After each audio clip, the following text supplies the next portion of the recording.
Richard Branson. Well, is there anything he doesn't do? A high school dropout at the age of 16, he's started companies, he's seen the world, and he has more adventures than anyone could dream of in a lifetime. He's a creative personality and a brilliant businessman, as well as being an energetic, charitable man who has built a brand recognizable around the world. And by the way, he's also worth nearly $5 billion.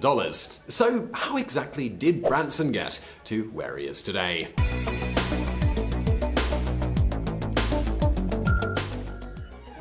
Let's start at the beginning, the 1950s in Surrey, England. Branson was born the eldest son of Edward and Eve Branson, a lawyer and a flight attendant. Though she was a flight attendant, Eve Branson didn't sit idly by on her days off. She built wooden trash cans and tissue boxes, selling them for extra money for the family. Watching his mother's success built Branson's admiration for entrepreneurs and gave him an option for when school just wasn't working out. She was always supportive of him and was even known to tell people he would one day be Prime Minister of England. His mother was also an influence on Branson's active mind and lifestyle that have become so much a part of his international brand today. She didn't let her children watch TV, instead pushing her son and two daughters outside to entertain themselves and make themselves useful. Though clearly brilliant, Branson was not a successful student. He had dyslexia, and growing up school, it was difficult for him. But dyslexia did not stop him, and now he credits it as a key part of his formula for success. If you have a learning disability, you become a very good delegator, because you know what your weaknesses are and you know what your strengths are, and you make sure that you find great people to step in and deal with your weaknesses.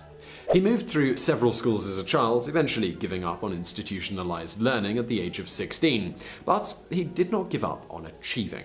When he dropped out of school, he already knew that being an entrepreneur, that was the right life for him. He started out with an idea and with an ultimate goal far beyond just earning money. From my very first day as an entrepreneur, I felt the only mission worth pursuing in business is to make people's lives better. His first venture as a teenage businessman was publishing a magazine called Students. At only 16 years old, with no input or work from anyone but students, Branson was able to secure $8,000 in advertising for the magazine's first issue. This was 1966, and $8,000 was a lot more money then. So much, in fact, that Branson didn't even have to sell the first issue. Instead, he gave away 50,000 copies, building the brand's name and a potentially loyal customer base for future issues. It was the first demonstration of a brilliant business mind with an utterly impressive talent for marketing. Student, it continued in its original form for 3 years, but in 1969, Branson, he felt the urge to make it even bigger and to take it in a new direction. Advertisements for records were a large part of the magazine's revenue, so Branson took records and the magazine and put them together. Essentially, he spotted a gap in the market for mail order record sales. His mail order business, well, it was christened with a name that we all know today, and that would be Virgin. But it wasn't actually Richard Branson who came up with that name. It was one of his first employees. Though they were successful, the name was perfect for the company, as all of the young people involved in it were new to business. Well, that name, it obviously stuck, and now it's come to represent much more than just mail order music. Though the mail order business, it was popular, it wasn't making enough money to stay afloat, and Branson, well, he needed cash. He decided that the best way to do that was avoid giving the government the entire share of the taxes that he actually owed. He came up with a scheme through which he avoided reporting all of the records that were sold in the UK, falsifying the numbers of those that were exported. It sounded good, and it did bring in cash, but, well, it was discovered. He actually ended up in jail and having to pay over $60,000 in fines. This obstacle and a short time in jail didn't slow him or his business ambitions down, though. Even with the tax fraud scandal, it was only less than 2 years after starting the mail order record business that Branson was able to take yet another leap. In 1971, he opened an actual bricks and mortar store in order to sell records. Then it was only a year before he bought himself a home and was able to build a recording studio inside it. Now that he had a studio, the next logical step, it was to start a record label. So he looked around and ended up signing an artist he thought would be okay, but not likely to have overwhelming success, as no one else would take him on. And so what was the name of this newly created record label? Well, of course, it was Virgin Records. The label had success almost immediately, with its first artist, Mike Oldfield, staying on the charts with the album Tubular Bells for nearly 5 years. To put this in perspective, the record was on the charts as long as it took from Branson to go from selling records by mail to having his own record label. The success of Oldfield and Branson under the upstart Virgin label, it didn't go unnoticed, far from it. Huge names like the Sex Pistols, the Rolling Stones, Culture Club, Janet Jackson, and Genesis, they were all later signed on to the label.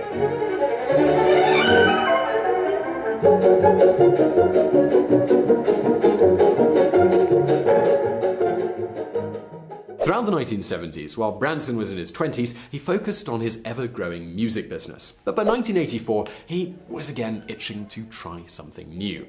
So he took what seems like a pretty large jump across industries. He invested in a new airline business. Before launching the full-fledged airline service, Branson had realized the potential for doing so when his own flight to the British Virgin Islands was cancelled. Being wealthy, he didn't have to wait around at an airport for the next flight at the whim of the airlines. He could charter his own plane. So he did it, but he didn't keep the large plane to himself. Instead, he charged the others, who were supposed to be on his original flight to the British Virgin Islands, a small fee, and they all flew together on the chartered plane down to the island.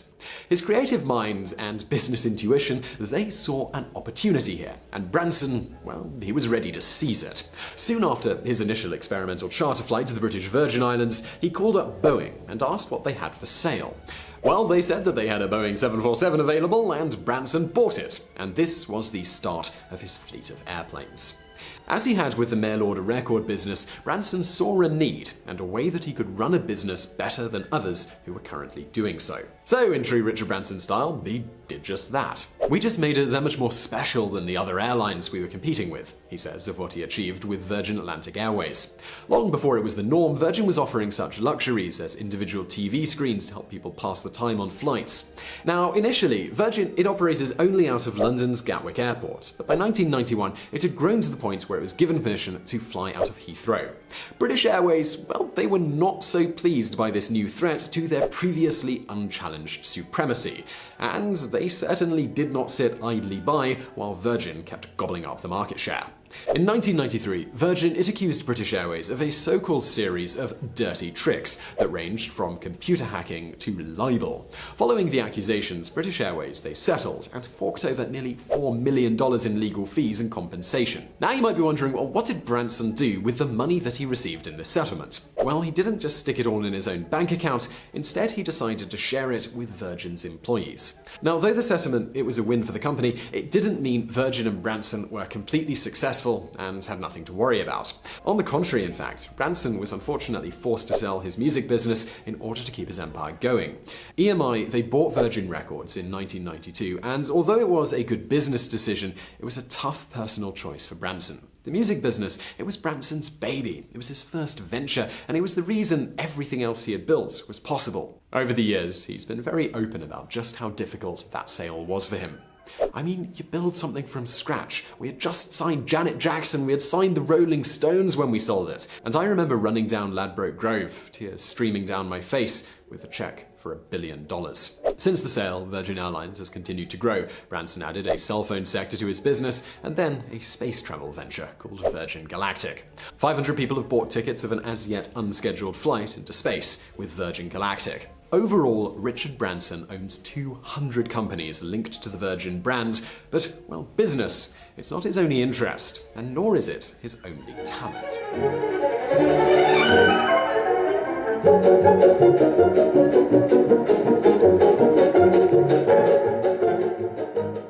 Branson, he could just sit comfortably in his island resort home, but, well, he prefers to explore all corners of the world and to do so in ways far more interesting and far more perilous than in the comfort of a Virgin Atlantic plane. He's flashier than your average billionaire, with no qualms about risking his life in the pursuit of adventure. Adventure that also serves double duty as a completely out-of-the-box marketing strategy. He makes no distinction between his professional and personal endeavors, simply aiming to enjoy life and making a difference where he can. I don't think of work as work and play as play. It's all living. Well, in 1985, Richard Branson made international news when he tried to set a world record for the fastest crossing of the Atlantic. He failed in totally spectacular fashion as his boat capsized and he had to be rescued by a British military helicopter. He said of this, "Do not be embarrassed by your failures, learn from them and start again." And well, again, in Branson's true form, he absolutely did. In 1986, he attempted the Atlantic crossing again, but this time he succeeded in spectacular fashion. He broke the world record for the crossing by over 2 hours. But breaking this record, well, it wasn't enough for Branson. He wanted more adventure, and he also wanted to keep his name and Virgin's name in the news. He'd done a water crossing, but now he wanted to move onto air. Airplanes, they were not exciting enough. So he opted to cross the Atlantic in a hot air balloon. And then, crossing the Atlantic it wasn't enough, so he decided to cross the Pacific in a hot air balloon. Now, it wasn't all purely for the pursuit of adventure that he took on these hot air balloon challenges. He actually truly enjoyed traveling by hot air balloon. He said, "My favorite mode of transport is hot air ballooning. It's so graceful to be blown by the wind, to go where the wind takes you." Now, the balloon Branson took on his first flight, it was a record breaker in and of itself. It was the size of a 21-story building, and it was built to fly at a speed of over 200 miles per hour. It was simply the largest and the fastest balloon ever constructed. Large and fast, though, didn't make that balloon immune from danger. The flight's path was from the state of Maine to Ireland, and when the balloon reached Ireland, it didn't detach as it was supposed to. Instead, Branson and his crew found themselves dipping into the freezing waters of the Atlantic. His crew jumped out of the balloon, but Branson was forced to stay put after the balloon rapidly lifted to 12,000 feet with him still in it. Terrified, but able to remain calm, Branson navigated the balloon back down towards the water and jumped into the ocean when he saw he was just a few dozen feet above its surface. And now let's move on to the Pacific balloon trip, because this wasn't much calmer. They ran out of most of their fuel partway through, and they were dependent on the jet stream to simply put.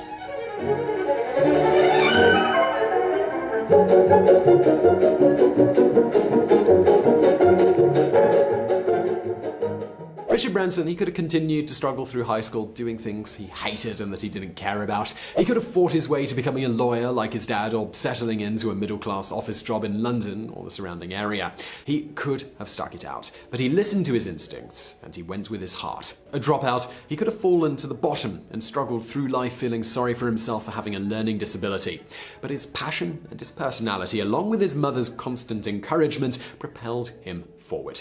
Richard Branson drew on his creativity, took risks, and never shied from a challenge. Every time he failed, he brushed himself off and tried again.